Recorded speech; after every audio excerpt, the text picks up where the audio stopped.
Hi, Mars! Napakagandang tignan, diba? Sobrang sarap sa paningin. Parang komplikadong gawin, pero napaka-easy lang naman, Mars. Ito ang aking low-carb strawberry trifle. Ito ang isa sa mga ingredients natin, Mars. Ang green dahan pancake mix. Yes, meron ito sa green dahan. Pwede nyo siyang gamitin as is. Or sundan nyo ang recipe ko para lalo siyang mapasarap. Kung wala naman kayo nito, Mars, pwede nyong gamitin kahit na anong bread na low carb na meron kayo. Or kahit na yung mga tira-tira nyong low carb na pancake ay pwede rin. So nilagay ko lang siya sa mixing bowl. Tapos ay lalagyan ko lang siya ng ating coconut milk. 2 tablespoons ang ginamit ko. Next, Mars, ay yung ating itlog. 3 eggs ang gagamitin natin. Next naman ay yung ating 1 tablespoon of melted butter. Tapos ay yung 1 tablespoon of coconut cider vinegar na galing din sa green dahan. At huwag kakalimutan ng ating vanilla extract. Iba talaga ang sarap at linamnam nitong green dahan pancake mix. Tapos, Mars, i-mix lang natin siya hanggang well incorporated na. At kapag ganito na ang consistency niya,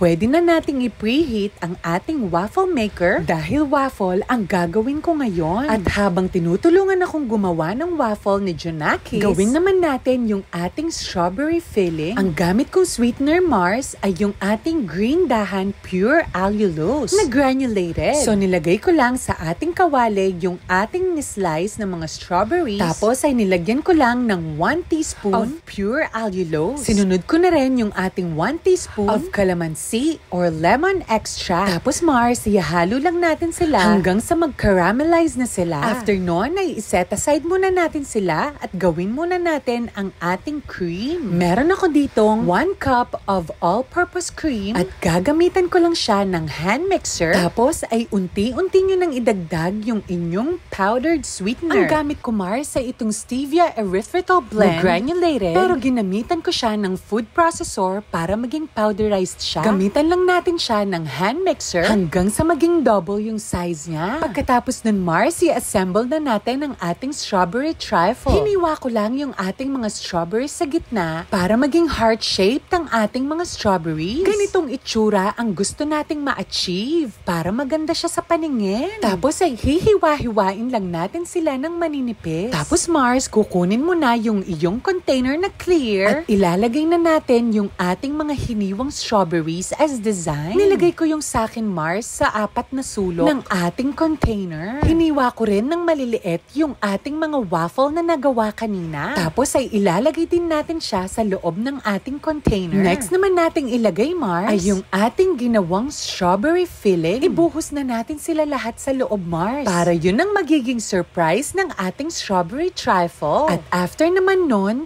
ay ibubuhos naman natin yung ating ginawang cream. Actually, Mars, lalabas talaga ang pagiging creative nyo dito. Pwede nyo rin maging bonding ng mga anak nyo while ginagawa nyo to. After nun, Mars, ay ile-layer ulit natin yung ating mga ginawang waffle at lalagay ulit natin yung ating ginawang cream. Lalagyan lang natin siya hanggang sa mapuno na yung ating container. Tapos ay ifa-flatten lang natin yung ating pinakataas. At last but not the least, syempre, ilalagay natin yung ating mga fresh strawberries sa taas as toppings. Hindi lang appetizing tingnan itong aking low-carb strawberry trifle. Napakasarap din niya at pwede kang mag-indulge without any guilt, Mars. O diba, Mars? Napakasimple lang gawin. Kahit mukhang siya lang, pero napaka-easy lang naman. Enjoy, Mars, and stay low-carb!